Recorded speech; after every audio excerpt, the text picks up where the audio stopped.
KONI Sumatera Selatan mengonfirmasi dari total 332 atlet yang terdaftar untuk PON Aceh Sumut 2024, tidak semuanya akan diberangkatkan. Atlet kategori harapan tidak akan dibiayai karena tidak termasuk dalam skema pembiayaan APBD akibat keterbatasan biaya. Dari jumlah tersebut, sebanyak 73 atlet berada dalam kategori harapan.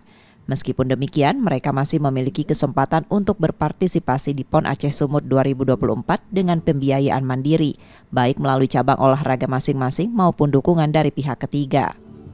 Artinya dia tidak terakomodir di pembiayaan APBD, tapi bisa untuk ikut PON bisa, karena memang sudah KONI daftarkan sebagai peserta PON di Aceh dan Medan. Nanti skenario pembiayaannya yang berbeda. Sponsor ya itu lebih baik, atau pihak ketiga istilahnya kan, atau memang biaya yang ditanggung dan dibebankan oleh cabur masing-masing. Nanti bersama sharing dengan KONI apa saja yang bisa kita follow up untuk atlet-atlet kita ini.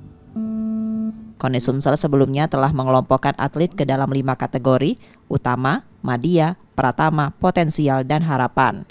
Nur Muhammad, Kompas TV, Palembang, Sumatera Selatan.